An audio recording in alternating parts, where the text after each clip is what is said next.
Você deve se lembrar, deve ter tristes lembranças daquelas bobagens que você fez no dia no passado. Espero que não seja um passado muito recente, né? Espero que faça tempo que você não faça bobagem.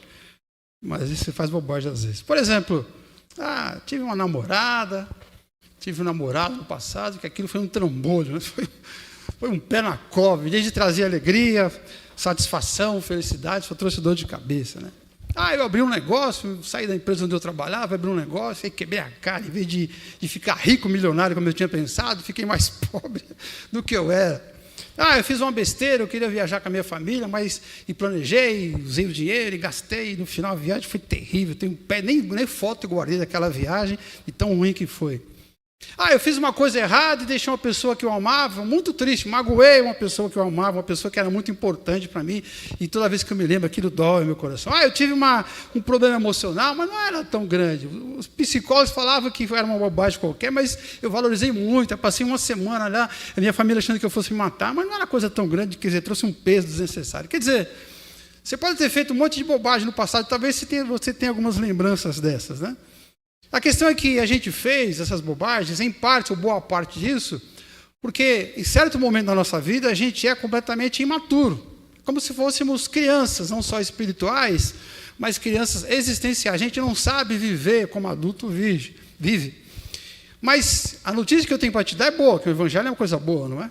É que é uma possibilidade muito boa, muito plausível, de você se tornar uma pessoa madura, mas tão madura que aquelas bobagens, aquele mal que você fez no passado para você mesmo e para outras pessoas, nunca mais você faça na sua vida. É possível você se tornar uma pessoa mais madura e nunca mais você voltar a fazer besteiras. Quando foi, se não me falha a memória, em agosto, só não lembro do dia, eu trouxe aqui uma mensagem parecida com essa, que a temática era parecida.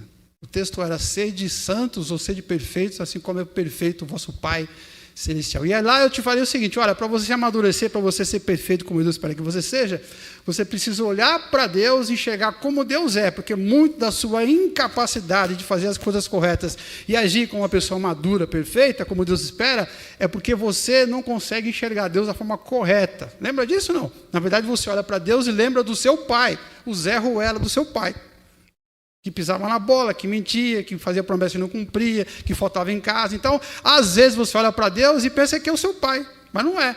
Então, eu disse que você precisava romper essa visão, precisava tratar essa coisa de baixo para cima, no sentido vertical, para poder resolver a questão da maturidade. Hoje eu vou meio que completar aquela pregação daquele dia, falando o seguinte: olha, agora que você já acertou a sua relação com Deus, acertou o seu emocional, o seu espiritual, olhando para Deus da maneira correta, agora você precisa ir para a ação, agora você precisa tomar algumas atitudes, fazer algumas coisas, fazer como diz o texto aqui, um exercício mental para que a sua mente amadureça, para que você possa se tornar uma pessoa madura. Está me entendendo até aqui, sim ou não? Tranquilo? Hebreus capítulo 5, verso 3, ora: todo aquele que se alimenta de leite espiritual na palavra da justiça é criança, mas o alimento sólido é para os adultos, para aqueles que pela prática já têm as suas faculdades exercitadas e pode discernir tanto o bem como o mal, e obviamente escolheu bem e não o mal. O que é que o texto está dizendo? Que o alimento espiritual, o alimento sólido, não o leitinho, as primeiras coisas, o alimento para valer espiritual, ele não é para as crianças, para os imaturos, ele é para os adultos espirituais. O alimento, ele não vai trazer o amadurecimento. O fato de você comer o alimento não traz por si só o amadurecimento. Pelo contrário, o texto está dizendo que quem é maturo precisa de leite, mas o alimento forte vai ser dado para o adulto, porque o adulto tem condições de digerir. Quer dizer, o alimento é dado para aquele que já é maduro, para aqueles que pela prática, quer dizer, exercício, tem exercitado as suas faculdades mentais. Então, essas pessoas podem discernir o bem e podem discernir o mal. Maturidade não vem com o tempo, como a gente pode pensar, porque eu já vi pessoas bem velhinhas que conhecem a Jesus há 50, 60, 70 anos, e você observando o dia a dia dessas pessoas, elas são muito imaturas, fazem coisas erradas. Mas é coisinha de velhinho, né? Tem que dar um desconto. Não. A menos que você tenha um problema, obviamente, mental, ficou senil, a menos que seja isso, se é um senhor de idade, com a razão funcionando normalmente para tudo, e é cristão, tem que demonstrar maturidade. Mas o tempo não garante absolutamente nada. Quer dizer, a idade não traz essa maturidade. E nem mesmo simplesmente ficar analisando as coisas do passado que eu fiz de certo e de errado, isso não traz. O que traz maturidade é você treinar a sua mente. Você tem que fazer exercícios mentais para exercitar suas faculdades mentais, para que aí então você se torne maduro e aí você possa receber o leite espiritual, não o leite espiritual, mas o alimento sólido, a feijoada espiritual.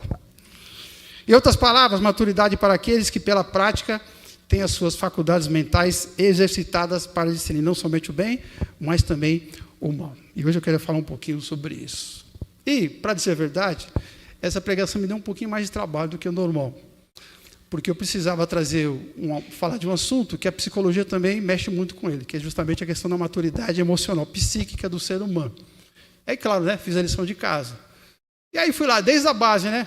Como eu sou psicanalista, desde o Freud, que é a base da psicanálise, até passando por Adler, passando por Viktor Frankl, passando por Jung, passei por todos esses caras. Por que esses caras falaram sobre maturidade? Para a psicologia que a gente tem hoje, o que significa maturidade? Aí eu constatei uma coisa que, na verdade, eu tinha quase que certeza. Eu falei, não, eu vou olhar para dizer que eu não estou sendo desonesto. Eu vou olhar, mas tenho quase certeza que é isso. Para minha surpresa zero, né, eu descobri que tudo que a psicologia coloca como sendo uma coisa que você tem que fazer para ser maduro, na verdade, já consta na Bíblia há muito tempo.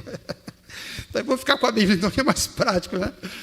Na verdade, esses caras estão de olho na Bíblia há muito tempo. Às vezes o orgulho é grande, eles não querem falar que tiraram de lá, mas vou te mostrar como é que funciona isso. Bom, em primeiro lugar, eu tenho uma secretária nova hoje que é a Sueli vai me ajudar. Não sei se a Sueli já... Está aí? Está aí, Sueli? Então pode tirar, já passou, está atrasada. Aí, beleza. Em primeiro lugar, qual é o primeiro exercício que eu devo fazer para que eu possa amadurecer emocionalmente e espiritualmente? Amadurecer a minha mente, a minha psique, o meu emocional e o meu espiritual. Eu preciso me comunicar com eficácia. Provérbios, capítulo 18, verso 21. Por que você botou uma âncora aí na imagem? Aí, pastor, eu tive a ideia de condução. O barco é muito grande e tem lá um leme bem pequenininho que conduz o barco, né? Então, a palavra, a sua língua, como diz o livro de Tiago, conduz a sua vida. Então, a âncora para conduzir a sua vida. Provérbios 18, 21 é o seguinte, que a morte e a vida estão no poder da... E o que a bem utiliza, come do seu fruto. Se você usa bem a sua língua, se você usa bem a palavra, a comunicação, você é abençoado, você é beneficiado, você come do seu bom fruto. As crianças, elas são maduras ou imaturas? São experientes ou imaturas? Maturas, claro, né? Criança é imatura. As crianças, elas têm dificuldade com a comunicação, elas não articulam pensamentos mais complexos. Você não vai encontrar uma criança de 3 anos falando para o pai assim, pai, estou me sentindo profundamente angustiado e oprimido. Você não vai encontrar ela dizendo isso. Se ela tiver um problema emocional e você levar para o psicólogo, ela não vai conseguir sentar no divã e falar com o psicólogo, não vai. Ele vai ter que fazer uns desenhos, vai ter que brincar com os bonecos, para o psicólogo tentar entender o que está na cabecinha delas. Elas não se comunicam de forma adequada. O que elas fazem? Se elas são pequeninas, elas fazem o quê? Abre a boca e chora. Chora e vem a mãe e resolve. Aí está tudo resolvido, né? Bom, e as pessoas maduras? As pessoas maduras, estas se comunicam adequadamente. Estas comem do fruto, do bom fruto da comunicação. Então, você precisa fazer exercício de comunicação, aprender a se comunicar da forma correta para usufruir, para degustar dos frutos da boa comunicação e assim você ganhar amadurecimento emocional e espiritual. Primeiro lugar, primeiro exemplo que eu vou te dar, você precisa falar sempre que for necessário. Parece ser óbvio, né? Mas se eu falo, isso é necessário, né? Eu não sei se é verdade isso. Eu conheço algumas mulheres que falam, eu nem sempre sei se é necessário o que elas dizem, né? Às vezes eu tenho duas mulheres em casa, elas estão conversando, a minha filha é mulher, elas ficam lá conversando, e aí de manhã a gente tomando café, aí está o Vitor, meu filho, lá acordando, ouvindo, está o Arthur lá, eu aqui, ele calado, o menino calado e eu calado, e as duas. Eu fico pensando, será que é necessário tudo isso, né? Bom, a mulher é mais rápida no pensamento, por isso que ela fala mais, né? Bom, Romanos 12, 3 diz o seguinte, comunicai com os santos as suas necessidades. O que o texto está dizendo? Você precisa comunicar para as pessoas quando você tiver uma necessidade. Porque parece ser óbvio, mas não é.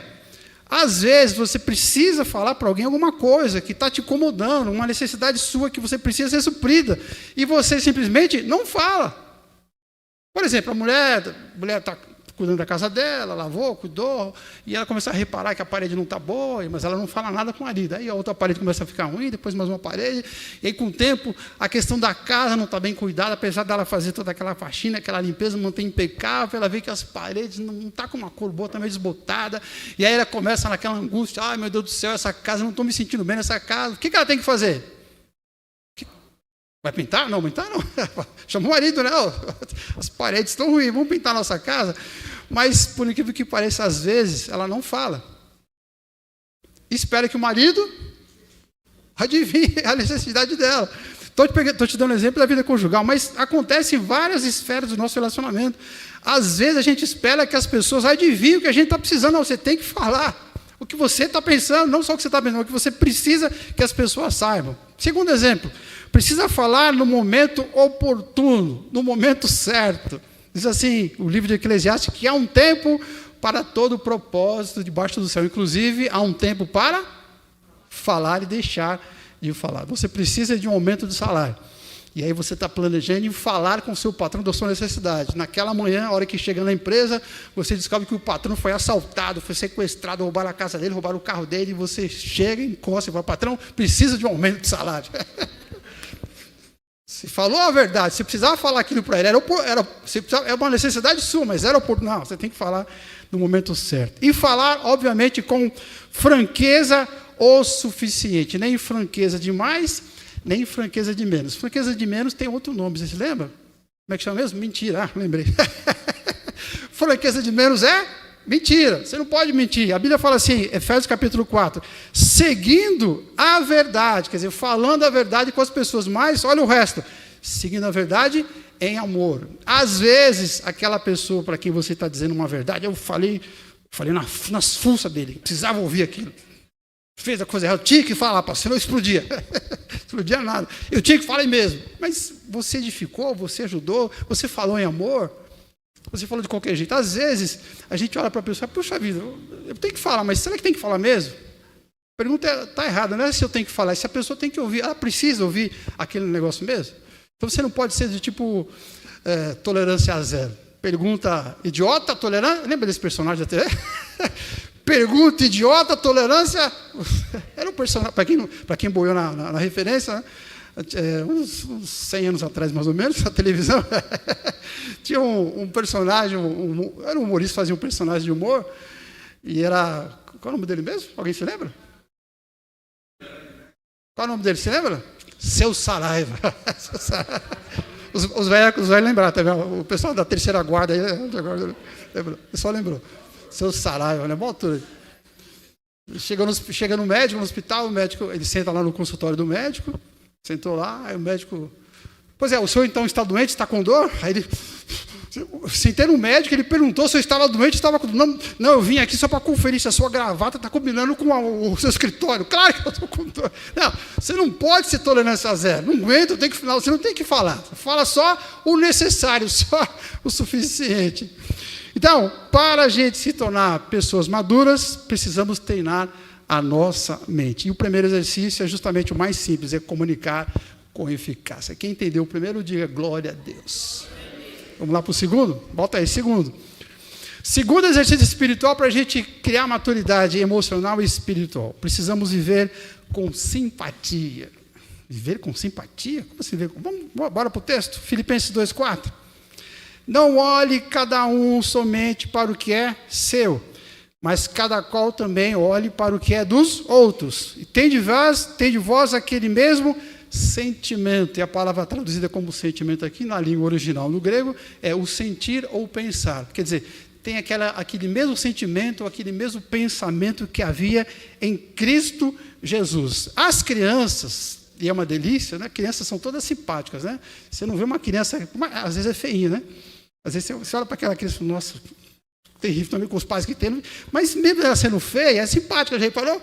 Já viu uma criança feia que é bonita, é tão feia, mas que é bonita? Já viu isso? Não tem o que eu estou falando? Não tem criança feia, né? Então, simpática, toda criança é simpática, é risonha, é alegre, é uma delícia. Criança, se olha assim, não tem criança antipática. Mas as crianças são simpáticas no sentido de ser agradável. Uma pessoa que é agradável, com quem você gosta de conversar, que te trata bem, é uma pessoa simpática. As crianças são assim. Mas as crianças não são simpáticas no sentido que está no texto, ou seja, elas não sentem junto. Sim, do grego significa junto. E patos quer dizer sentimentos, ou a visão. Você não sente junto com aquela pessoa. As crianças não sentem. Na verdade, elas são bem egoístas, no sentido existencial da coisa. A psicologia ensina que a criança, quando ela nasce, ela acha que só ela existe. E que o peitão da mãe, que o leite, faz parte dela. A cabecinha dela é assim. Depois, com o tempo, ela começa a perceber que o peito não é ela, e que o peito é de outra pessoa, que exige outra pessoa. Aí começam os traumas, né? Começa a loucura toda. E aí piora quando ela descobre que tem um terceiro. Quem é? O pai que aparece, que vai cortar o barato dela. Mas no começo, ela acha que ela é a última bolacha do saquinho, que ela é o centro do universo. Então, as crianças, elas não são nada simpáticas nesse sentido. Elas são absolutamente egocêntricas. Mas crianças são imaturas. E a pessoa madura? Ela pode até ser antipática, no sentido de não ser agradável na maneira de falar. Acho pouco provável. Se ela for simpática no sentido existencial. As pessoas que são maduras, elas reconhecem a existência das outras pessoas. Elas vivem nesse sentido. As pessoas simpáticas, elas reconhecem o valor das outras pessoas. Aliás, uma pessoa que é egoísta, muito egoísta, você pode ter certeza que emocionalmente e espiritualmente ela é muito imatura. Porque se ela fosse madura, ela não seria egoísta, ela saberia dar valor para as outras pessoas. As pessoas maduras, elas se desprendem pelo outro, se desprendem do seu próprio valor. Quando uma pessoa, por exemplo, entra no ônibus e vê uma outra pessoa também precisando do lugar e ela cede o lugar, quase ninguém faz isso hoje, né? Mas a pessoa que faz isso é uma pessoa simpática. Ela se desprende do valor de si. Eu sei que eu tenho um valor, mas nesse momento eu vou abrir mão do meu próprio valor para dar mais valor a esta pessoa. Aí cede o lugar. O herói que morre na guerra, morre defendendo a sociedade, é um sujeito que abre mão da própria existência. A pessoa madura, tem que ter maturidade. Por isso que as Forças Armadas têm psicólogos, têm terapeutas. Por quê? Porque você entregar a vida para defender a sociedade não é fácil. Os guardas, a polícia, os soldados, eles piram com a ideia de morrer por causa dos outros. Então tem que ser trabalhado, porque eles não têm essa maturidade. O psicólogo que para nós cristãos talvez seja um dos mais importantes se chama Carl Jung. E no seu livro A Natureza da Psique, ele diz o seguinte, olha o que ele disse, a maturidade é sentirmos que a nossa preocupação é maior pelos outros do que por nós mesmos, nós próprios. Então, é isso que você vê exatamente na pessoa de Cristo. Cristo existia lá na eternidade, olhou para o mundo, reconheceu o valor das pessoas e disse, eu sei que eu tenho valor, porque eu sou Deus não encarnado, mas estou reconhecendo o valor deles, e por conta disso, ele abre mão, se desprendeu do próprio valor, e abre mão do exercício da sua glória, do seu poder, porque ele sentiu o que as pessoas sentiram, ele viu a dor das pessoas. Não olhe para si, não olhe cada um somente para o que é seu, mas também para o que é do outro. Tem de vós o mesmo sentimento que houve também em Cristo. Ele se desprendeu da própria existência na eternidade para viver entre nós, porque a gente precisava de socorro. E quando ele entrega a sua vida para morrer por nós, ele se desprende da própria existência, porque deu mais valor a nós do que ele mesmo, naquele momento. Esse é o tipo de atitude que gera a maturidade. Como é que a gente faz isso na prática? Em primeiro lugar, você precisa aprender a respeitar o pensamento das outras pessoas. Esse é o primeiro exercício para desenvolver maturidade nesse sentido. Romanos capítulo 15, verso 1. Ora, nós que somos fortes, ou supomos que somos fortes, devemos suportar as debilidades dos fracos, não agradar nós mesmos. Você tem um pensamento, aquela pessoa tem um outro pensamento. A pessoa madura, ela entende que são duas pessoas diferentes, ela entende que são dois pensamentos, mas ela vai além, ela respeita o pensamento do outro. Se o outro, por exemplo, toma uma decisão, tudo bem, eu não concordo, eu não faria se estivesse no seu lugar, mas eu respeito. Já viu aquele rapaz que a namorada diz assim, olha, eu tomei uma decisão, não quero mais namorar com você. Ele vai lá e mata a menina? O que aconteceu? Ele não tem simpatia, ele não se coloca no lugar dos outros, ele é completamente imaturo. Ele não respeita a decisão dos outros, não respeita a decisão da namorada. Hoje em dia temos um problema no meio cristão, que é uma questão mais, vamos dizer, filosófica e espiritual. Nós somos até meio arrogantes nesse sentido. Talvez esteja mudando um pouco nos últimos 2, 3 anos, talvez, mas até pelo menos alguns poucos anos atrás eu sentia muito isso ainda. Os evangélicos olham para os católicos meio que com um ar de superioridade. Eles não sabem o que estão falando. Agora está mudando um pouco. Um pouco mais para trás era pior. O evangelho no Brasil aqui nas décadas de 50, 60, 70 até 80, os evangélicos, os protestantes eram bem soberbos, não aceitavam que ninguém pensasse, não, católico é tudo herege, não sabe o que está dizendo. E hoje você sabe que no meio católico tem algumas pessoas que estão lá para tentar mudar o sistema, que creem em Jesus e mais nada. Então. Mas há pessoas que não respeitam a filosofia do outro, o pensamento existencial do outro. Tem pessoas que não respeitam a apologia que os outros fazem, seja do que for. Posso não concordar, mas é o teu direito, eu vou respeitar. Uma das primeiras citações que eu lembro que eu memorizei na minha vida, não sei se eu tinha estava na quinta, sexta série, acho que foi lá que eu vi uma citação de um filósofo francês chamado Voltaire, talvez você deva conhecer. Ele diz assim: olha, eu posso não concordar com uma só palavra do que disseres, mas sou capaz de morrer para que conserves o direito de dizê-las. Olha que postura madura. Não concordo com nada, mas se for preciso eu morro para que você tenha o direito de dizer essas palavras. Isso é exercício espiritual, respeitar o pensamento do outro. Segundo, colaborar, obviamente, na necessidade do outro. Não existe simpatia verdadeira se ela ficar somente no campo das ideias. Concordo com as suas decisões, concordo com a sua filosofia de vida, com a sua religião, concordo com a sua ideologia também política, concordo com tudo. Mas vá em paz, Deus te abençoe, não vou te ajudar em nada. Olha o texto de Tiago aí. Ó.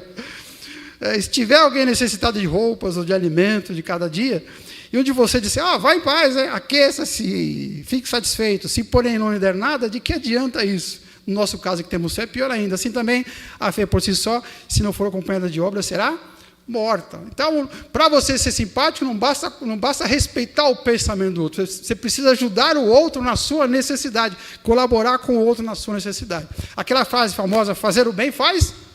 Fazer o bem faz? Fazer o bem faz bem. É falsa ou verdadeira? Verdadeira, faz bem. Fazer o bem gera maturidade. Olha que coisa interessante. Fazer o bem faz bem para a nossa alma, não só no sentido emocional de você se sentir bem, mas traz maturidade.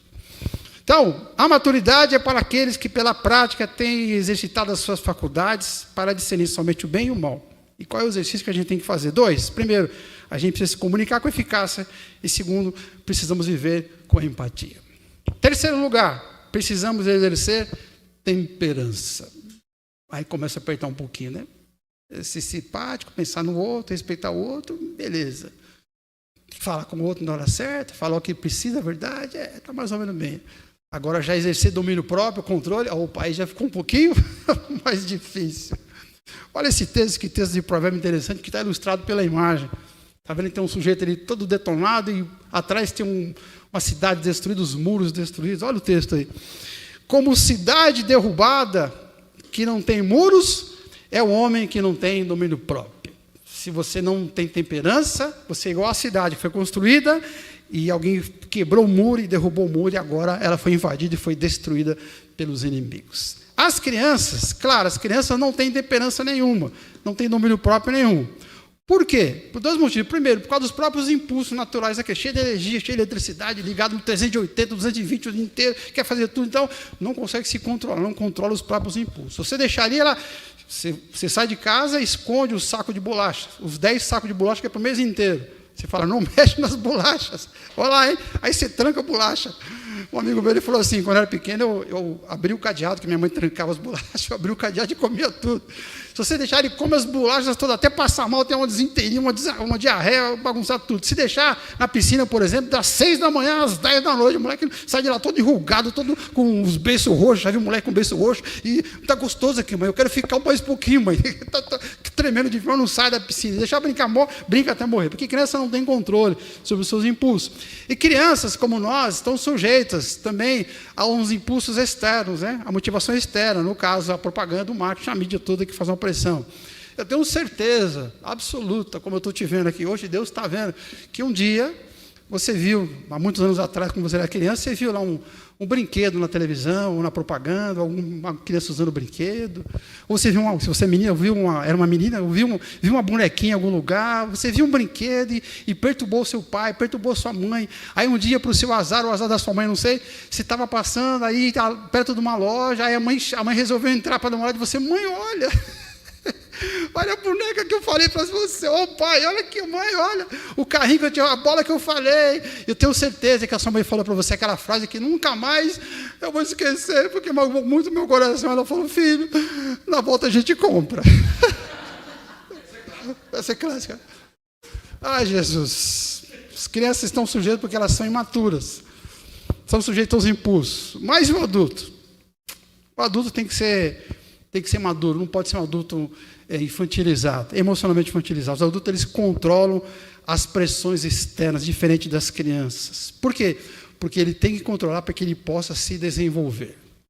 O primeiro psicólogo que eu conheci assim, um pouco mais a fundo foi um camarada chamado Rollo May. Eu estudei fiz um trabalho sobre um livro dele no primeiro ano de faculdade. Isso há também 1900 e bolinha, uns 50 anos atrás. Né?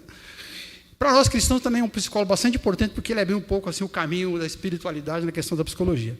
No livro dele chamado O Homem à Procura de Si, ele diz o seguinte, que o nível de maturidade de uma pessoa é medido pela sua capacidade de tolerar a ansiedade, enquanto busca o seu próprio desenvolvimento. Quer dizer, eu preciso me desenvolver, mas para isso eu preciso segurar a onda dos impulsos que vêm sobre as pressões que vêm para cima de mim, para que eu possa me desenvolver. Mas como eu te falei que os caras tiraram da Bíblia, né? Então eu vou citar o texto bíblico. Provérbios 25, 28 diz assim, como cidade derrubada que não tem muros, assim é um homem que não tem domínio próprio. A Bíblia vai um pouco além. O Romeu falou, você precisa se dominar para você se desenvolver. A Bíblia fala assim, você se desenvolve, você precisa se dominar para você crescer e construir a cidade. Mas presta atenção, além de construir, tem que guardar os muros, porque se o muro quebrar, o inimigo entra e destrói tudo. Para você não só se desenvolver, mas para você proteger aquilo que foi construído. Senão, você perde toda a cidade, perde tudo aquilo que você construiu. Quer dizer, tem que fazer exercícios espirituais de temperança, de domínio próprio. Vou te dar 3 dicas importantes aqui. Primeiro, você precisa vazar a pressão do consumo. A primeira pressão que vem sobre nós, para que a gente perca o nosso controle pessoal, a nossa temperança, o domínio próprio, é a pressão de comprar, de gastar, de consumir. Mas olha o que diz esse texto aí. Diz que há algumas pessoas cujo Deus deles é a perdição. O destino deles é a perdição, e o Deus deles é o ventre. E o ventre aqui significa os desejos, a vontade, o sentimento mais profundo, os impulsos mais entranháveis. A Bíblia diz que há pessoas que o que manda é o desejo, é a vontade. O cérebro não funciona quando aparece uma vontade de fazer alguma coisa. É o desejo que manda. São pessoas descontroladas nesse sentido. Então, qual que é a dica aqui? Você nunca vai conseguir sufocar o desejo de gastar. Não tem jeito. Você é gastão, você vai gastar a vida inteira. Pode esquecer, irmão. Você vai gastar. Porque tem que guardar dinheiro. Não, esquece. Você não vai conseguir guardar o dinheiro que você precisa. Com muita dificuldade, vai guardar um pouco, mas não vai conseguir o ideal que você quer fazer. Porque você tem o impulso de gastar. Então, como é que faz? Você nunca vai poder sufocar essa pressão de gastar. Mas você vai ter que vazar, tipo o gás que está muito cheio, você vai soltar um pouco o gás para poder não explodir um negócio na minha frente. Panela de pressão ali quase explodindo, você começa aos pouquinhos... soltando para ela não explodir. Você tem que vazar aos poucos. Como é que a gente faz isso? Compra só o necessário. Por exemplo, aquela sandália havaiana velha que você pagou 10 real, lembra? Está lá no seu banheiro dentro do box, ninguém vê, ninguém vai na sua casa, ninguém entra no seu banheiro e sentar não entra no box, certo? Tem uma sandália velha, meio rasgada, mas ela funciona. Você vai tomar banho, você pisa, você toma banho. Eu preciso trocar essa sandália que está. Preciso trocar a sandália que está lá no banheiro. Vou comprar uma havaiana, daquelas que está lá no shopping, na loja da havaiana, que custa 100 reais. Para que você vai comprar uma havaiana de 100 reais para pôr no banheiro? Então você tem que aprender a gastar o dinheiro com raciocínio. Isso vale até mesmo, inclusive, para as questões mais supérfluas. Por exemplo, todo sábado a gente vai lá no restaurante, tem uma pizzaria dos italianos que eu conheço, um amigo meu, lá no bairro do Brás, no bairro do Bexiga, todo sábado, toda sexta eu estou lá e gasto uma... Você não precisa ir no restaurante toda semana, você pode pedir um delivery de vez em quando, ou quem sabe fazer um troço diferente, para gastar menos, compra você lá o disco de pizza, uma experiência diferente, né? Viva a experiência, faça você a pizza em casa com a sua família. Quer dizer, até para gastar no supérfluo tem que ter raciocínio, quer dizer, você tem que vazar a pressão com essa sabedoria. Segundo, você precisa reduzir a pressão das ameaças. Isso aqui não dá para vazar. A ameaça não se vaza. Chegou uma ameaça, você não pode vazar, não pode deixar explodir. Você tem que controlar para reduzir aquela pressão. Provérbios 29, 11. O insensato dá vazão à sua ira, aos seus sentimentos, à sua raiva, mas o sábio reprime. A pessoa que é imatura, ela deixa explodir a situação. A pessoa que é madura, ela controla. Como é que você faz isso? Você precisa aprender a relativizar as ameaças. Pensa comigo, quando eu fico muito ansioso, ansiedade é o quê? Alguma coisa ruim pode acontecer, acho que vai acontecer, e amanhã eu vou ter que enfrentar, então eu fico preocupado, ansioso, isso é ansiedade. Mas se você reparar bem, de cada 10 situações que deixam você ansioso, porque amanhã você vai ter que resolver, de 10, eu acho que 9 delas, se você não resolver, não vai mudar nada na sua vida. Eu estudo com o Arthur desde que ele era pequenininho, fazendo liçãozinha, né? Desde as letras, os primeiros números, e agora já estamos chegando perto dos cálculos estequiométricos. Quem diria? O Arthur foi para o ensino médio, agora está estudando química, Jesus. Né? Eu lá, né, revendo as químicas que eu aprendi na escola, décadas atrás, para ensinar. E em certa época desse desenvolvimento intelectual do Arthur, a gente fazendo exercício de matemática em casa, eu percebi que às vezes a continha era bem simples, uma equação de primeiro grau, ele fazendo lá, ele travava, eu sabia que ele sabia, eu já tinha feito aquilo. E aí, conversando com muita gente, como criança não fala, ele foi amadurecendo, com o tempo eu consegui tirar dele.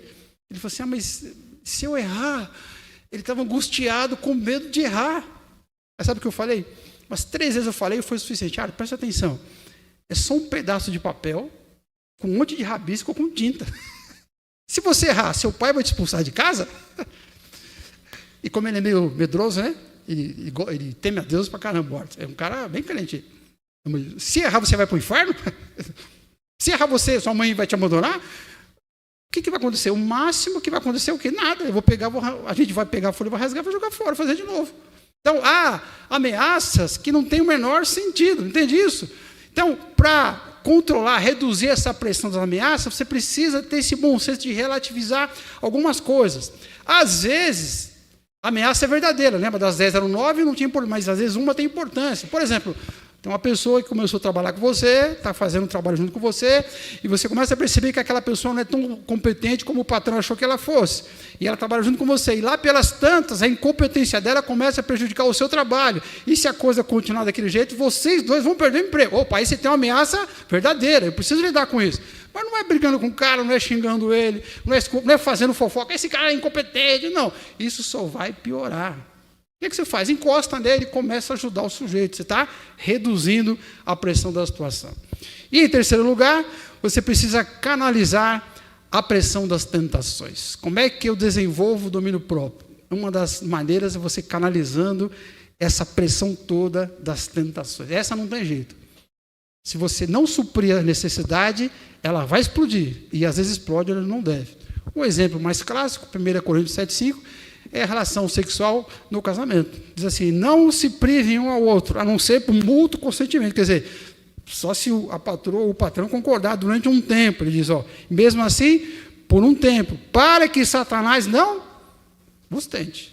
Então, isso aqui é só um exemplo, tá? Você pode pegar qualquer área da sua vida, necessidade de comida, necessidade de amizade, necessidade de ter contato com o sobrenatural com Deus, necessidade sexual, necessidade de sentido, pode pegar tudo. Em todas essas situações, há essa necessidade. Você precisa canalizar para o lugar certo, deixar que ela vaze no lugar certo. Você precisa aprender a canalizar essas pressões. Então, para nos tornarmos maduros, é preciso treinarmos a nossa mente.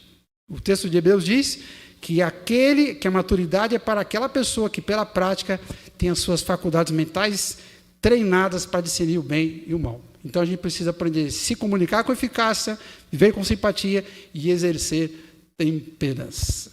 Estamos acordados ainda, sim ou não? Muito bem. Quem falou que está acordado aí? Quem falou? Cadê?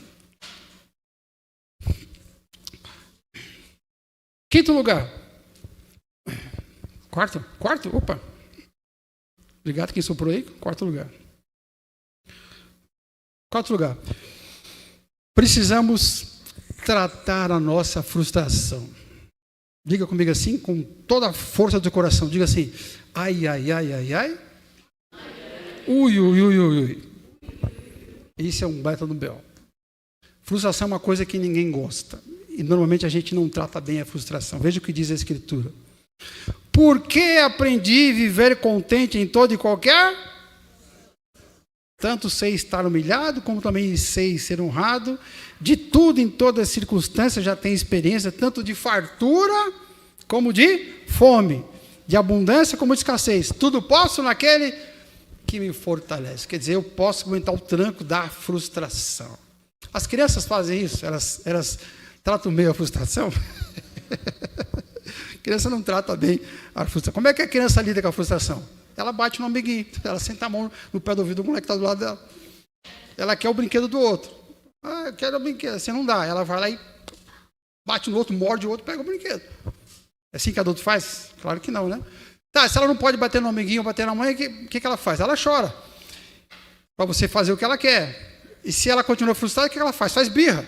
Você já viu, com certeza, no shopping, uma criança no chão, esperneando, E o adulto ali gerenciando, e nem sempre gerenciando da melhor forma, né? Quer dizer, a criança não tem esse controle. Não estou nem aí, se o shopping inteiro está vendo. Eu quero o meu brinquedo que ela não comprou. As crianças não têm essa maturidade.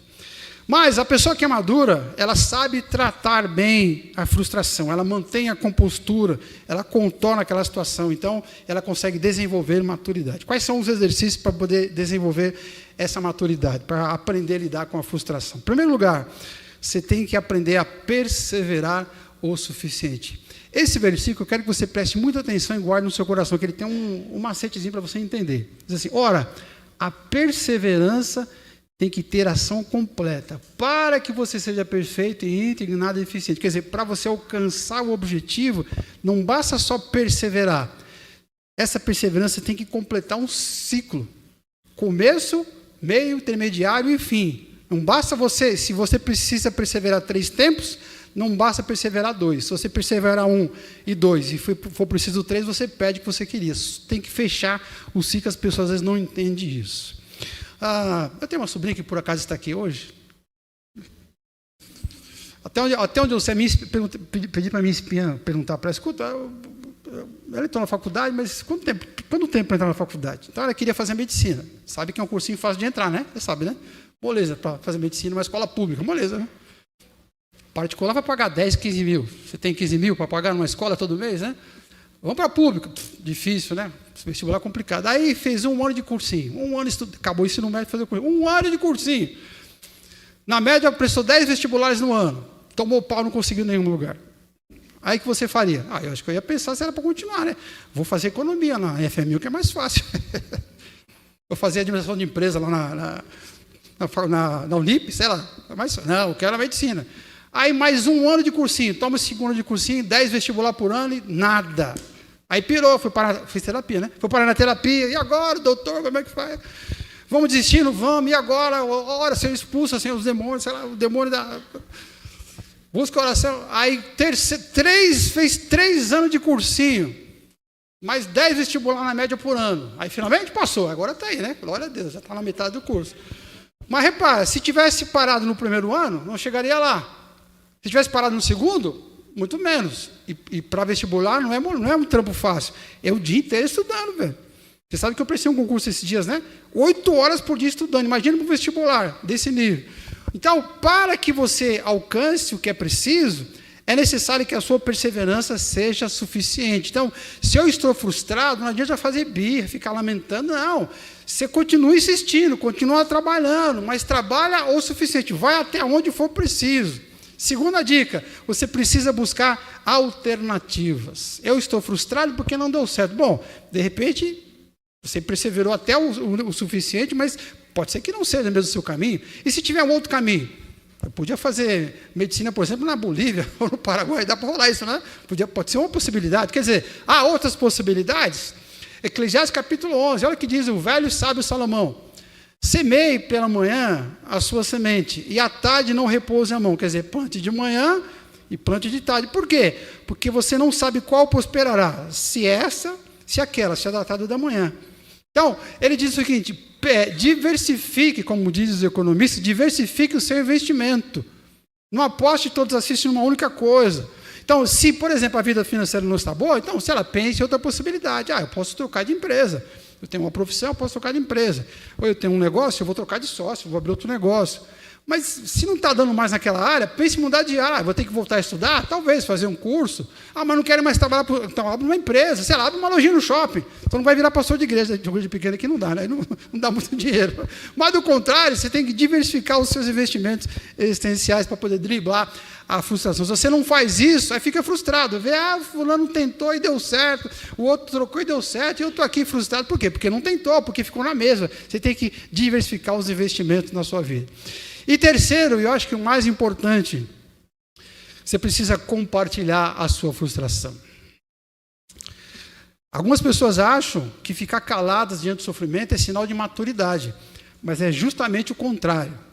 Quem é imaturo, quem é criança no emocional mental e no emocional espiritual, essas pessoas são crianças imaturas, elas sofrem, têm os problemas e não, eu sou homem e mulher suficiente para resolver sozinho. Isso é imaturidade, porque a pessoa que é madura, ela compartilha com os outros. Gálatas capítulo 6, verso 2 diz, levem as cargas uns dos outros, assim vai cumprir a lei maior de Cristo, que é amar ao próximo como a si mesmo. Eu preciso sentar com pessoas que eu confio, em quem eu confio, no meu ciclo de amizade, e compartilhar as besteiras que eu fiz, porque boa parte da minha frustração é consequência de decisões que eu tomei erradas, e muitas vezes pecados que eu cometi. Eu fiz coisas erradas e hoje estou colhendo. Chega dezembro, chega janeiro, todo mundo viajando, a família viajando, a igreja vazia, todo mundo viajando, e eu estou em casa lá, aquele calor danado, com o ventilador velho ligado na minha orelha, aí pego o Instagram, o Facebook lá, e vejo todo mundo na praia lá, e eu lá, o ventilador tec-tec na minha orelha, o calor dos infernos, a poluição. Por que eu não viajei? Porque você gastou demais, você foi consumista. Como eu te falei, você não soube vazar de forma correta a questão do dinheiro. Você não soube economizar o dinheiro, como a Bíblia ensina. Aí você não tem dinheiro para viajar, por exemplo. Então, você precisa chegar para alguém e falar assim, olha, eu estou me sentindo mal, mas é porque eu não fiz o investimento correto. Tudo que eu pegava, eu gastava. Às vezes, o pecado que levou você a estar frustrado não é seu. Às vezes, é o próprio sistema. Por exemplo, tem uma causa na justiça e eu estou frustrado, como uma pessoa que eu conheci que morreu recentemente. Trabalhou durante 40, 50 anos, aquelas dragas que limpam o rio Tietê, já viu aqueles navios? Trabalhando naquele troço, um serviço ruim, né? Se aposentou, deu um problema trabalhista, entrou com um processo. Última vez que eu conversei com ele sobre isso, já tem uns 10 anos quase. Ele falou o seguinte, ó, tem mais de 30 anos que a causa está na justiça e não saiu. Por quê? Porque o sistema está corrompido, tem injusto, tem suborno, tem falha no sistema, na legislação. Ele não tinha dinheiro para pagar um bom advogado, que tivesse acesso à Suprema Corte, etc. Quer dizer, às vezes você está sofrendo porque outros cometeram um pecado, te prejudicaram. E o que você faz? Você tem que compartilhar com as pessoas o peso. Ó, estou me sentindo frustrado, nesse caso eu sei que a culpa não é minha, mas eu estou compartilhando. Aí, em fazer isso, você tira aquele peso do seu coração e você acaba lidando de forma adequada com a frustração. Não deixe a frustração acabar com a sua paz, a sua saúde espiritual. A maturidade é para aqueles que, pela prática, têm as suas faculdades exercitadas para discernir não somente o bem, mas também o mal, que fazem exercícios para treinar a maturidade. Quinto lugar, quinto agora, né? Esse aqui acho que é pior ainda do que o anterior. Parece cada vez pior, está parecendo, né? Um pior que o outro. Você precisa assumir responsabilidades. Ah, mas eu sou um sujeito homem. Eu sou um sujeito homem responsável. Será que é mesmo? Primeiro caso de falta de responsabilidade está lá no Gênesis, capítulo 3, verso 11. Deus perguntou assim para Eva, né? Comeste da árvore que te ordenei que não comesses? Ao que respondeu, foi para o homem, né? Ao que respondeu o homem, a mulher que me deste por companheira, deu a minha árvore, da árvore e eu comi. Aí Deus vai para a mulher, e aí mulher? O Senhor perguntou à mulher, que é isso que fizeste? O que ela diz? Nem esperou, ansiosa, né? Nem esperou terminar a pergunta. Ah, você comeu ou não comeu? Já vai dizendo, ó. Ah, a serpente me enganou e eu comi. Pronto, falei. Pergunta. Crianças assumem responsabilidade, você está na sua casa tranquilo, na sala, ouvindo televisão, e de repente ouve um barulho. Pá! E um barulho de janela quebrando. Aí você olha para a sala e tem uma bola que canta. Tum, tum, tum. Aí você vê a janela quebrada de uma bola. Aí você pega a bola, vai na rua, tem 10 moleques, tudo assim. Um cara de pau. Você pergunta assim, quem foi que chutou a bola? Todos os 10 vão fazer assim, ó. Ninguém vai apontar para si, apontar para o outro. Criança não vai assumir o B.O. nunca, cara. Eu vi isso várias vezes. O moleque esconde. Não tem, criança não tem a maturidade para assumir responsabilidades. Mas, pessoas maduras presumem que assumam a responsabilidade. E se não tem maturidade, então você tem que treinar. Eu preciso começar a assumir responsabilidade para que eu vá ganhando maturidade. No momento em que assumir maturidade seja uma coisa absolutamente natural e automática. Mas para isso requer treino. Como futebol, o cara joga ali, corre lá 1 hora e meia, com intervalo de 15 minutos. Como que o cara aguenta correr tanto tempo, aquela habilidade, aquela agilidade? Porque treina a semana inteira, depois fica natural. Mas se não treinar, não vai. Então, se eu quero ser uma pessoa madura, eu preciso treinar as habilidades. Uma delas é assumir responsabilidades. Ou seja, eu não posso transferir as minhas responsabilidades para os outros. Adão falou, foi a mulher. Não posso transferir responsabilidade para Deus. Foi a mulher que você me deu. a mulher que me destes. Ele joga para a mulher, ele percebeu que não ia colar, vai que cola, né? Mas não colou, foi você que me deu a mulher. E não pode, olha para mim, não pode transferir a responsabilidade para os demônios. Foi a cobra, não pode fazer isso, porque você é homem, você é mulher, você é adulto, você é maduro. E se você faz isso, assuma essa postura como um exercício espiritual. Você não pode transferir seus demônios para ninguém. Seja o demônio de verdade, e está atazanando a sua vida, você está fazendo besteira. Eles estão fazendo, estão te atazanando? Pode ser. Chegou do redor ali, mais pertinho do redor, sei lá. Encostou mais do que deveria, você está fazendo besteira. Mas a decisão ainda é sua. A menos que você fique possuído, não é o caso. Mas se você não está possuído, por mais que o capeta perto de você, a culpa é sua, não é do capeta. Eles estão só sugerindo e pressionando. Seja os demônios das circunstâncias, às vezes a própria circunstância, você percebe que há um ar pesado, né? Isso aqui é coisa do capeta, esse ambiente aqui está possuído. Eu sou capaz de sentir, igual o faraó quando vê as trevas, eu sou capaz de sentir as trevas nesse lugar aqui, tão pesado que está. E as coisas não andam, e você tem problemas, e você fez besteira, tomou decisão errada, por quê? E nós assumimos responsabilidade por quê? Porque são culpa das trevas exteriores. E às vezes os demônios são psicológicos. É porque eu tenho um problema. eu fiz isso, pastor, eu minto mesmo, eu xingo mesmo porque tem um problema. Não, você tem que assumir as suas responsabilidades. Há um psicólogo chamado Alfred Adler, que é o pai da psicologia humanista, né? Ele diz o seguinte no livro A Ciência da Natureza Humana: a maturidade emocional depende da medida em que estamos dispostos a aceitar a responsabilidade por nossas vidas. Ele liga diretamente a maturidade com a capacidade de aceitar as responsabilidades. Então, quais são as responsabilidades que eu preciso aceitar, encarar, sem desculpas, para poder treinar a minha mente e me tornar um ser espiritual e emocionalmente maduro? Quais são as responsabilidades? Primeiro, o meu papel na minha família. Que diz o texto? Mulheres, sejam submissas aos vossos. Eu senti um certo receio delas falarem isso, não sei porquê, né? Posso ouvir de novo? Mulheres, sejam submissas, sejam o quê? Submissas aos seus? Maridos, amai as vossas esposas como? Mas eu falei para os maridos responder. Eu quero só que os maridos respondam, filho, dá licença, atrapalha, estou trabalhando, dá para você dar um tempo aí? Ame a sua esposa como? Como cristão meu igreja. Ame como cristão meu igreja. E os filhos? Os filhos. Obedeça aos vossos. Eu quero ouvir só meus filhos falando agora. Obedeça aos vossos. Está aí os papéis, ó. Sem justificativa. Eu não faço nada em casa porque ele não me dá atenção. Não apoio o marido porque meu marido não me dá atenção. E você? Não dou atenção porque ela fala demais. A mulher não respeita o marido, não apoia nada que ele faz porque não dá atenção para ela. E ele fala, eu não faço nada porque ela fala demais. Deus do céu, cadê a maturidade? Por que você não respeita o seu pai? Porque meu pai me sufoca. E por que você sufoca ele? Porque ele é um capeta, meu filho é um capeta. Ele não tem como. Cadê o respeito mútuo? Cadê a maturidade? Quer dizer, tem que assumir a responsabilidade pela família, o seu papel na família.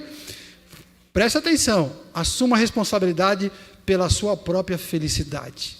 Vou falar de novo. Assuma responsabilidade pela sua felicidade, não do outro. Provérbios 14:14. O infiel, o fiel de coração, se fartará dos seus próprios caminhos, e o bom homem se contentará com o seu. Aquela pessoa que é madura, que é fiel, vai se contentar com o caminho que ele desenvolve. Felicidade, você já deve saber essa altura do campeonato, né? Não é uma viagem que eu faço, não é um casamento que eu consegui, não é uma casa que eu comprei. Felicidade é uma maneira de você viver a vida. Então você pode encontrar um cara feliz morando numa mansão ou um cara feliz morando numa favela. Eles vão ter problemas diferentes. O cara da favela vai ter problema com os bandidos ali, mas ele vai negociar e depois vai conviver com a bandidagem. O cara que é rico vai ter problema com os bandidos também, só que vai ter que fazer outro tipo de negociação. Quer dizer, os problemas só mudam, mas continuam lá. Mas cada um é responsável pela sua própria felicidade, quer dizer, a maneira com que vive a própria vida, e não do outro. As pessoas casam, e talvez seja um problema de muitos casais. As pessoas casam dizendo o seguinte, olha, eu vou casar para eu ser feliz. Ué, você vai casar para ser feliz? Felicidade é um troço que você desenvolve consigo mesmo. E depois você compartilha a sua felicidade com os outros. Mas eu não posso estar num estado de infelicidade e esperar que uma outra pessoa resolva o meu problema. Ué, assuma a responsabilidade pela sua própria felicidade. Amém ou não? Amém. É falar amém agora, né? E assuma a responsabilidade pelas suas culpas verdadeiras. Verdadeiras porque há culpas que as pessoas impõem para você e que são falsas. Você não é o culpado. Então fique esperto nisso. Às vezes vão te cobrar alguma coisa e você não é responsável por aquilo. Foge desse trem. Chuta que é macumba. Mas aquelas que forem suas, assuma de verdade. 1 Timóteo 3,9 diz o seguinte, que a gente precisa preservar, conservar o mistério da fé com a consciência limpa. Ele junta duas coisas, a fé e a consciência limpa. Você não pode separar uma da outra, tem que juntar as duas. Se eu tenho fé, minha consciência tem que estar limpa. Quer dizer, eu preciso assumir as minhas culpas, as minhas responsabilidades. Se eu causei prejuízo para alguém, se eu causei um mal a alguém, se eu preciso reparar o mal que eu fiz e preciso arcar com as consequências. Se eu roubei, eu tenho que dar o dinheiro de volta. Se eu menti, eu tenho que ir lá e falar, eu menti, e a verdade é essa, e deixar tudo limpo. Se eu causei qualquer tipo de mal, eu preciso reparar. Está entendendo, sim ou não? Conheço um rapaz, quer dizer, eu conheci ele quando era garoto ainda, recém-casado. Não, antes de casar. Inclusive, eu fiz o casamento dele. Casou, morou com a família, ele, a mulher dele, depois vieram os filhos, e aí foi morar no mesmo quintal que tinha a família, e um quintal grande, com bastante, toda aparentada, tudo no quintal, um monte de parente no quintal só. Foi morar lá. E certa vez, uma das sobrinhas dele, filha da parte da esposa, tinha mais ou menos uns 13 anos, 13, 14 anos, né? Mas era aquelas meninas ganjeronas, sabe, cavalona? Tem 12, parece que tem 20. Nossa, menina com 12 anos, sabe, menina grande? Corpão. E ele se envolveu com ela. Ele traiu a mulher com a própria sobrinha. A família descobriu, e aí deu um BO, cara, que você não imagina. Aí tive que ir lá ajudar a consertar, ajudar a conciliar, e joga dali. Mas a encrenca foi tão grande que eles acabaram denunciando o rapaz por abuso. Só que houve ali uma certa... Claro, não vai justificar o que ele fez, óbvio, né? Ele era o adulto da relação, não ela. Mas eles trataram aquilo como se fosse mas eu conhecia o sujeito, ele não era um abusador, não era um tarado, ele nunca tinha feito isso com ninguém, ele tinha uma fraqueza emocional e espiritual, caiu na tentação e achou que aquilo, sei lá, deu uma louca nele, ele fez o que não deviam. Então, completamente justificado. Só que ele foi acusado de ser um tarado, quanto mais. Aí houve o processo, só que, morando na periferia, é difícil alguma coisa acontecer quando não é pego no flagrante, né? Eu sei que a coisa rolou e ficou por isso mesmo. Até que um dia ele falou o seguinte, olha, eu sei que a polícia não vai me prender. Até se eu ficar aqui no bairro, a gente embora, a polícia aqui não chega. Um bairro de periferia é difícil pegá-lo, né? E esse caso é um caso pequeno para a justiça. Para a família foi um escândalo, mas para a justiça não quer dizer nada. Mas, como ele era um sujeito de fé e queria manter a consciência limpa, o que ele falou? Só que a minha consciência não tá boa. Eu preciso acertar isso. Foi lá e se entregou para a polícia. Eu nunca tinha visto isso na minha vida. Sem ninguém pressionar, sem ninguém falar, sem a polícia dar um encalço, ele falou, foi lá voluntariamente e se entregou. Foi preso, mas aí Deus estendeu graça sobre ele, né? Aí foi parar numa espécie de presídio, na época era experimental, só para gente de crimes sexuais, para que eles não sofram, um preso sexual numa cadeia normal, ele passa o inferno, né? Então criaram uma espécie de unidade, só tem gente desse tipo. Foi para lá e nada de mal aconteceu, está lá, agora já foi para o semiaberto, está perto de sair, e toda vez que a família fala para mim como ele está, as palavras são sempre as mesmas. Olha, o sujeito está mais maduro, está mais tranquilo, está mais seguro, está saindo de lá uma outra pessoa, vai sair agora com outra mentalidade. Quer dizer, amadureceu a partir do momento que arcou com a responsabilidade do que tinha feito. Qualquer pessoa ia pensar, vai ser o fim da minha vida, né? Mas ele disse, não, é melhor ter a consciência e a minha fé limpa do que qualquer outra coisa. Sabe o que é isso? Assumir responsabilidade. Você precisa assumir suas responsabilidades. A maturidade é para aquele que, pela prática, tem as suas faculdades exercitadas para discernir não somente o bem, mas também o mal. Mas para isso tem que exercitar a mente, comunicar com eficácia, viver com empatia, exercer temperança, tratar a frustração e assumir responsabilidades. Em sexto e penúltimo lugar, você precisa reconhecer as suas limitações e as suas fraquezas para você se tornar uma pessoa emocionalmente e espiritualmente madura. Romanos capítulo 12. Olha que foto bonita, né? A mulher sem ter para onde ir, cercada por... Volta o slide para trás, feliz. A mulher cercada, não tem para onde ir, e olhando no espelho, o que ela está vendo no espelho mesmo? Você reparou? É ela? Ela? Lógico que é ela. Na cabeça dela é ela. Mas não é ela. Ela está iludida, ela não sabe quem ela é. Então, ela não reconheceu ali as suas fraquezas, as suas limitações. Ela está vivendo no mundo, ela não tem para onde ir, e ela está sonhando com uma coisa que não é possível para ela. Olha que coisa louca isso. Romanos capítulo 12, olha que texto simples, mas tão profundo. Não pense de si mesmo além do que convém.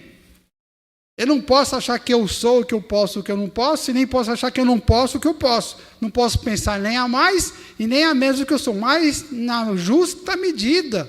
Certo? Eu não posso me iludir, mas eu não posso negar a mim mesmo, eu tenho que ser quem eu sou. 2 Coríntios capítulo 12, verso 9. Jesus fala para ele, a minha graça te basta, porque o poder se aperfeiçoa na fraqueza. De boa vontade, pois, mais me gloriarei nas fraquezas, para que sobre mim repouse o poder de Cristo. As crianças, elas reconhecem as suas limitações?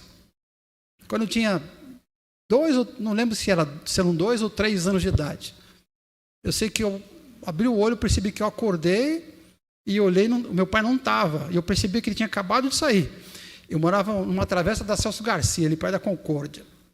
Perto do Lago da Concórdia. Um pouquinho ali no Brás, né? Na época já era movimentado, já existia ônibus na época, tá? Então tinha ônibus ali, era normal. Sei que 2 anos de idade, eu abri os olhos e eu percebi que o meu pai tinha saído. E eu lembrei que ele tinha falado que ele ia visitar minha tia. Menino, criança, apaixonado pelo pai. A hora que eu ouvi aquilo, eu levantei e saí correndo, ninguém me segurou. E eu saí da minha casa e fui parar no meio da Celso Garcia, atrás do meu pai. E eu me lembro de eu abraçando as pernas dele, era tão grande que eu lembro do joelho do meu pai na minha cara aqui, eu abraçando o joelho do meu pai, chorando, quero ir com você. Quer dizer, crianças não reconhecem as próprias limitações, né? Aquela mesma casa que eu morava, havia do lado da casa o fundo de uma loja, que era da Celso Garcia, o fundo de uma loja de móveis. E um dos meus irmãos começou a trabalhar naquela loja entregando móvel. Então o caminhão saía, encostava, carregava, saía, ele ia junto. Um dia eu falei assim, eu vou junto, eu posso ajudar a descarregar também. Aí já era bem velho, já tinha uns 5 ou 6 anos aí. Aí fiquei olhando, quando ninguém estava, eles já tinham carregado o caminhão, aqueles caminhão de lona antigo, sabe? Fiquei só olhando, olha que ninguém olhou, pulei dentro do caminhão na lona. Aí eu só escutei o barulho do caminhão andando, até que alguém levantou a lona, eu estava lá não sei aonde, eu sei que eu passei o dia inteiro com eles entregando móveis. Entregando móveis. Aí cheguei em casa, tomei uma bronca, quer dizer, eu achava que eu podia fazer qualquer treino, mas reconhecia as minhas... Você não tem força para entregar móveis, nem tem poder para andar na rua, cara, você está louco. Criança só imatura e faz essas bobagens. Mas a pessoa madura, diferentemente da criança, ela reconhece as suas limitações, ela não pensa de si mais do que convém, nem mais e nem menos. Ela percebe que ela não tem habilidade. Falei para o Vitão esses dias, Vitão, você vai sair de carro ou de moto? Ah, vou de carro. Posso pegar a moto? Falou, pode pegar. Pergunta, eu peguei a moto? Nunca subi numa moto para pilotar, como é que eu vou pegar? Eu sou adulto, eu reconheço as minhas limitações. O adulto reconhece as suas limitações e reconhece as suas fraquezas. A minha graça te basta, porque o poder se aperfeiçoa na fraqueza. De boa vontade mais, me gloriarei nas fraquezas, para que sobre mim repouse o poder de Cristo. O que é que ele está falando? Que fraqueza é essa? Sabe que Paulo tinha um famoso espinho na carne, que ninguém sabe exatamente o que é, e mais provavelmente era ataques de epilepsia. O apóstolo Paulo estava pregando, daqui a pouco começava a tremer, ai meu Deus do céu, ai meu Deus do céu. Aí desmaiava, acordava e voltava a pregar. Atrapalhava muito a vida dele, claro, mas ele reconhecia isso, ele pediu misericórdia, e Deus falou assim, o que eu já te dei é suficiente, a minha graça te basta, está de bom tamanho. Ele disse, então eu vou me gloriar nessas minhas fraquezas, porque aí quando eu sou fraco, eu sou forte. Então, como é que você faz para amadurecer nesse sentido? Como é que você faz para reconhecer as suas fraquezas, suas limitações e ganhar maturidade? Eu vou causar um certo choque em você agora. Espero que não seja muito profundo. Primeiro, você precisa reconhecer que existem alguns objetivos que foram impostos para você e que você comprou para você, mas que você nunca vai alcançar. Objetivos inalcançáveis. Tem coisas na sua mente, no seu coração, você tem sonhos, tem pensamentos de fazer algumas coisas, mas você nunca vai fazer isso, porque colocaram para você e isso não é para você. Eclesiastes capítulo 9, verso 11. Vi debaixo do sol que não é dos ligeiros, dos rápidos o prêmio, nem dos valentes a vitória, nem tampouco dos sábios, maturo, né? O pão, nem ainda dos prudentes a riqueza. nem dos inteligentes o favor. Porém, tudo depende do tempo e do acaso. Às vezes o tempo e o acaso, como o mundo está caído, ele vem e destrói os sonhos de todo mundo.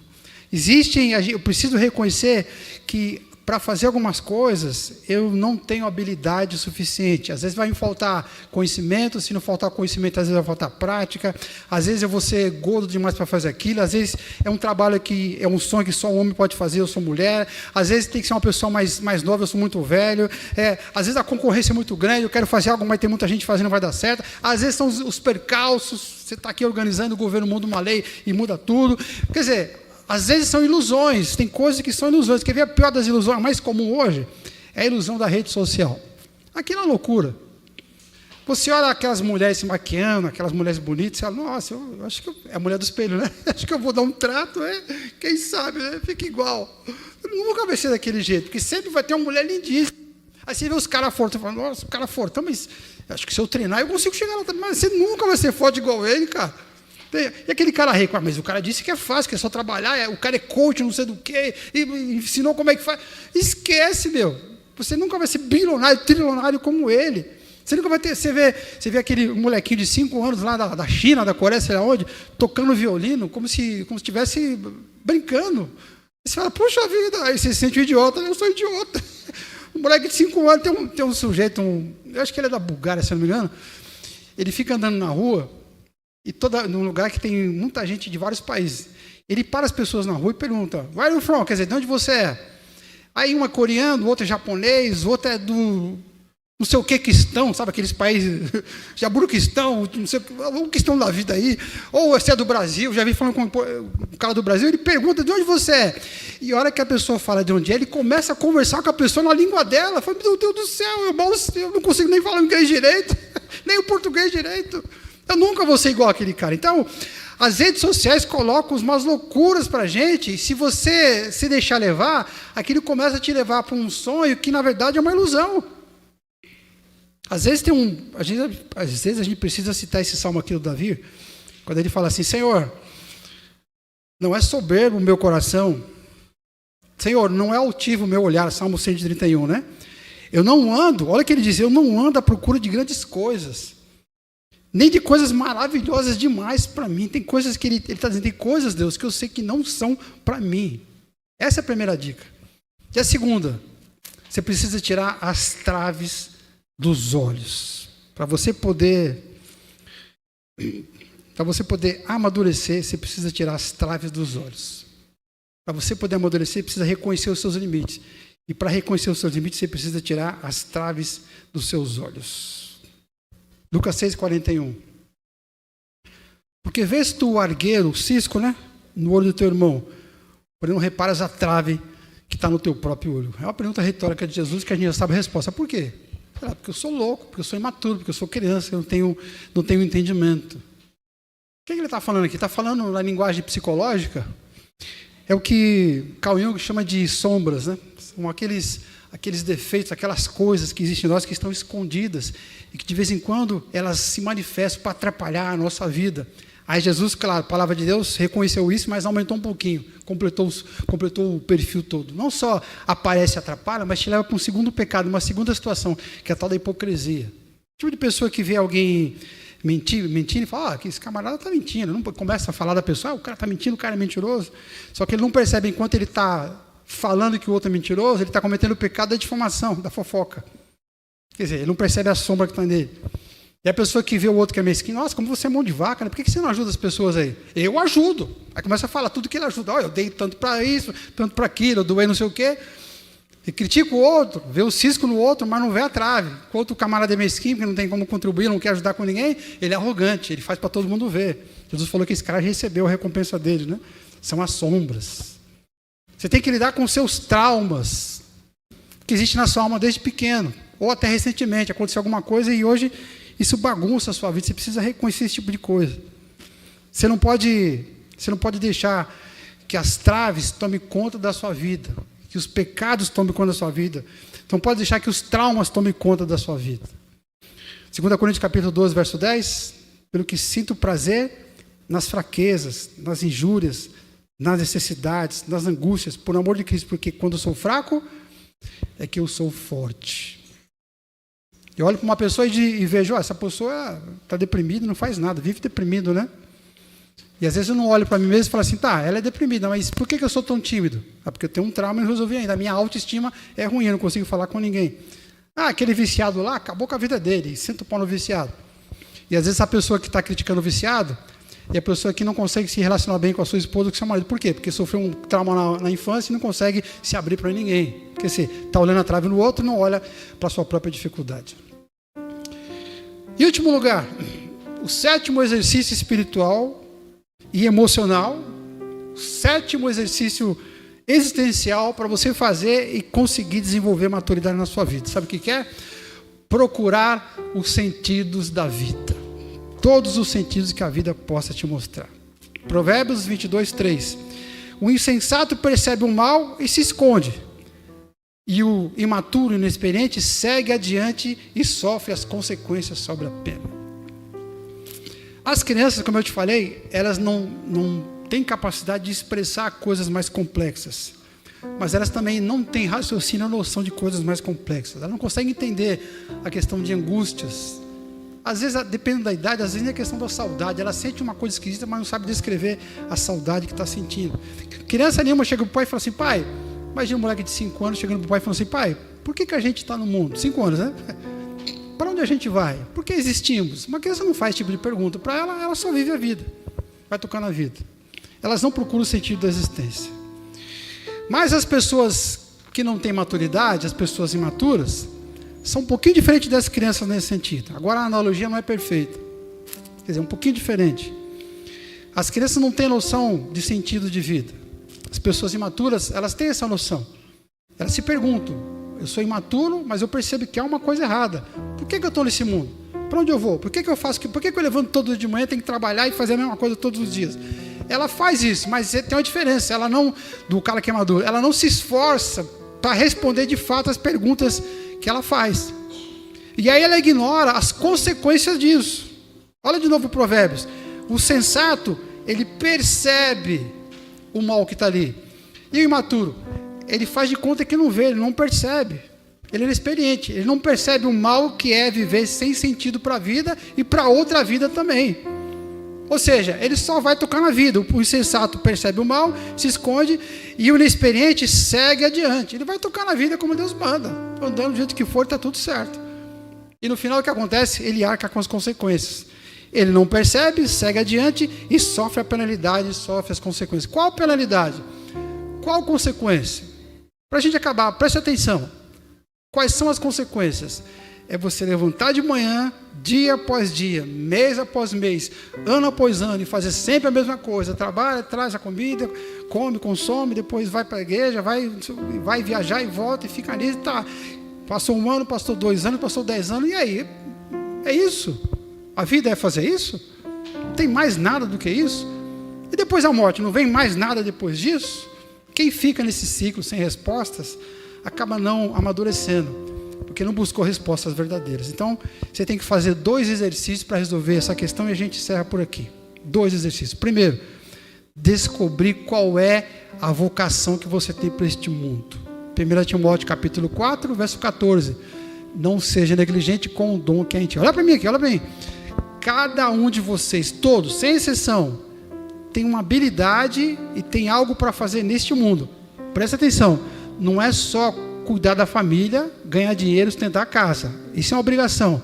Cada um de vocês tem algo para fazer nesse mundo para deixar como herança, para fazer esse mundo um mundo menos pior. Você tem que descobrir qual é esse chamado, qual é essa vocação. Essa sua vocação, ninguém vai fazer. Deus criou só para você. Está uma necessidade ali, e Deus falou, vou pegar fulano. Ele cita o seu nome e diz, ele é para essa função.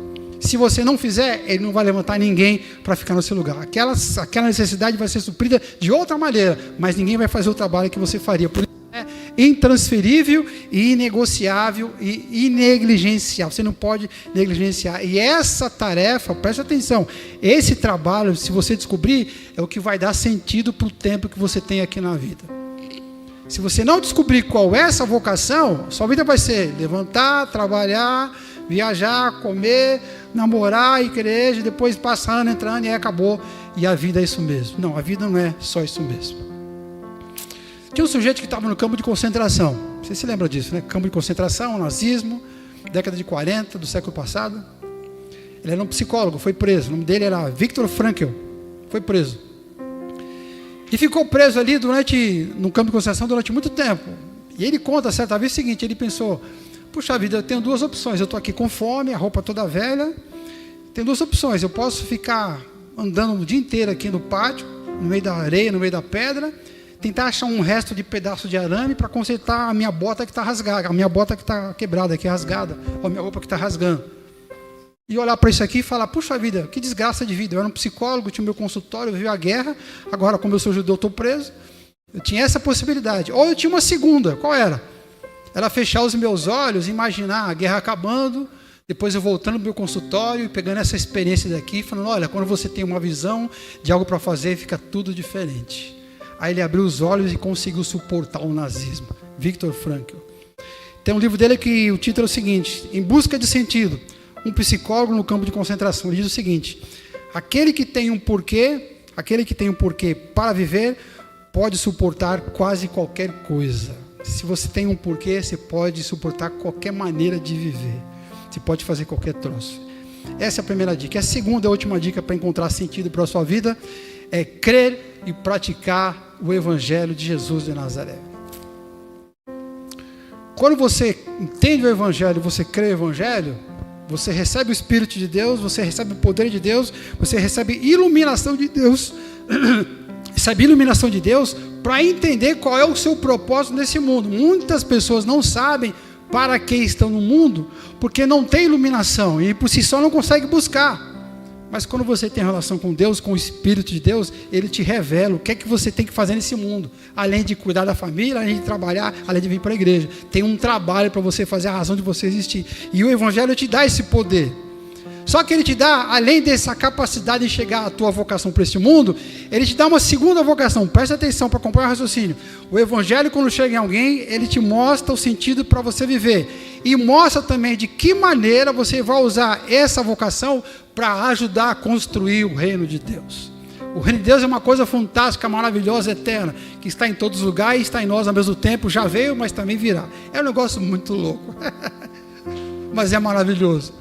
E a Bíblia diz que cada um de nós está construindo, é responsável por colocar uma pedrinha na construção do reino de Deus. Quando você crê no Evangelho de Jesus e você vive o Evangelho de Jesus, além de descobrir o seu propósito para a sua vida, você descobre como colaborar na construção do reino de Deus. Deus te dá esse porquê. Aí você vai entender por que eu estou nesse mundo, para que eu estou nesse mundo. Muda completamente. Ao levantar de manhã, a minha mentalidade vai ser outra, porque agora eu tenho sentido para viver. Mas existe algo, presta bem atenção para a gente acabar com essa parte.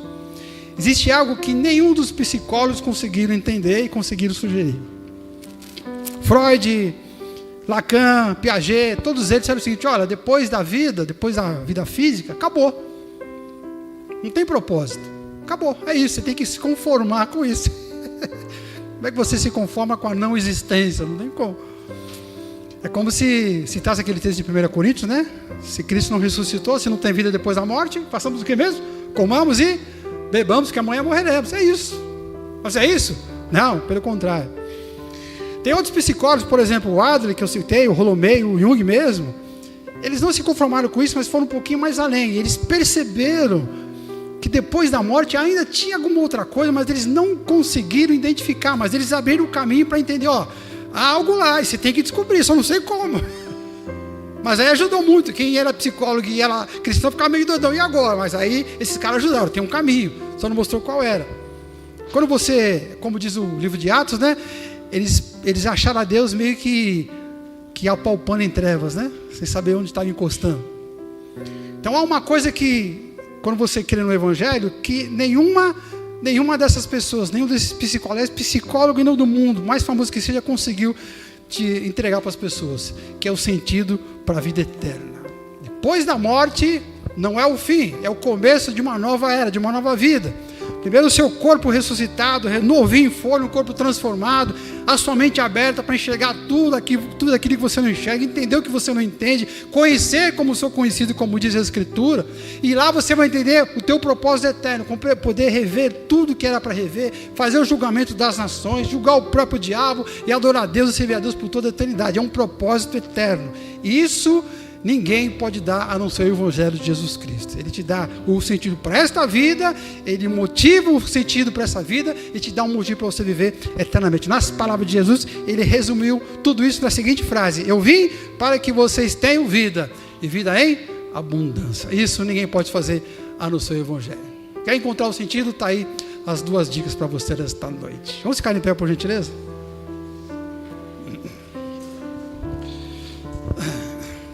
Como é que a gente termina eu fiquei na dúvida essa semana, eu falei para a Sara, eu não sei se eu vou pregar ou fazer uma palestra, eu não estou entendendo o que eu estou fazendo hoje, né? Falando de psicólogo, de psicologia e falando de Bíblia, mas é uma pregação, né? Como é que você termina esse tipo de mensagem? Eu tenho certeza que dessas 7 sugestões que eu trouxe da Escritura, há outras, mas essas são as principais. Eu tenho certeza que desses 7 exercícios que a Escritura, que a Bíblia traz para nós, para que a gente fique maduro, eu acho que pelo menos um deles aí você falou, isso é para mim, certo? Pelo menos um desses. E eu não posso hoje me negar o direito de perguntar para você se você realmente quer assumir esse BO, esse compromisso de pelo menos uma dessas 7 ferramentas, um desses 7 exercícios. Olha, isso aí, pastor, isso aí eu quero fazer, porque eu quero me tornar uma pessoa madura. Então, não sei se você quer fazer isso, alguém quer? Não sei como é que está a tua cabeça hoje. Então eu queria só orar pelas pessoas que realmente quiserem fazer isso. Se você quiser que eu ore por você, queria que você viesse aqui na frente para a gente orar. Pode ser? Se não quiser, não tem problema, está tudo certo.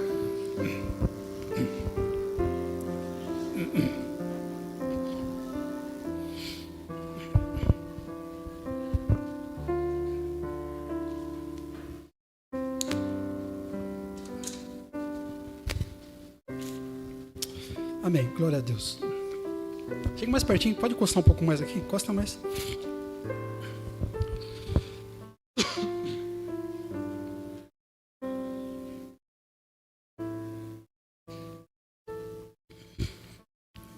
Querido Deus e Pai, nós te bendizemos por Jesus Cristo, o teu Filho amado, por esse amor tão grande, por ter nos amado e nos amado até as últimas consequências, por ter nos chamado para ser do Senhor e fazer parte do teu reino. Bendito é o Senhor por este maravilhoso privilégio.